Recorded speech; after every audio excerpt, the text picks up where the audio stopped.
70歳のおじいちゃんが機内で心臓発作。Approach good evening, Iraqi 264, this is 110 heading 170 and we declare standby medical. Approach Iraqi 264, I have some details about the passenger. Iraqi 264, passenger information, sir. So he has a stroke, he's a male, around 70 years old, I will give you exact age in a few minutes. And his right side is completely paralyzed.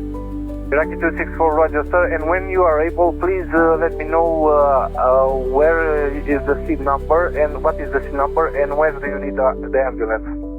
Alright, give me a few minutes, Iraqi 264, thank you. No problem sir.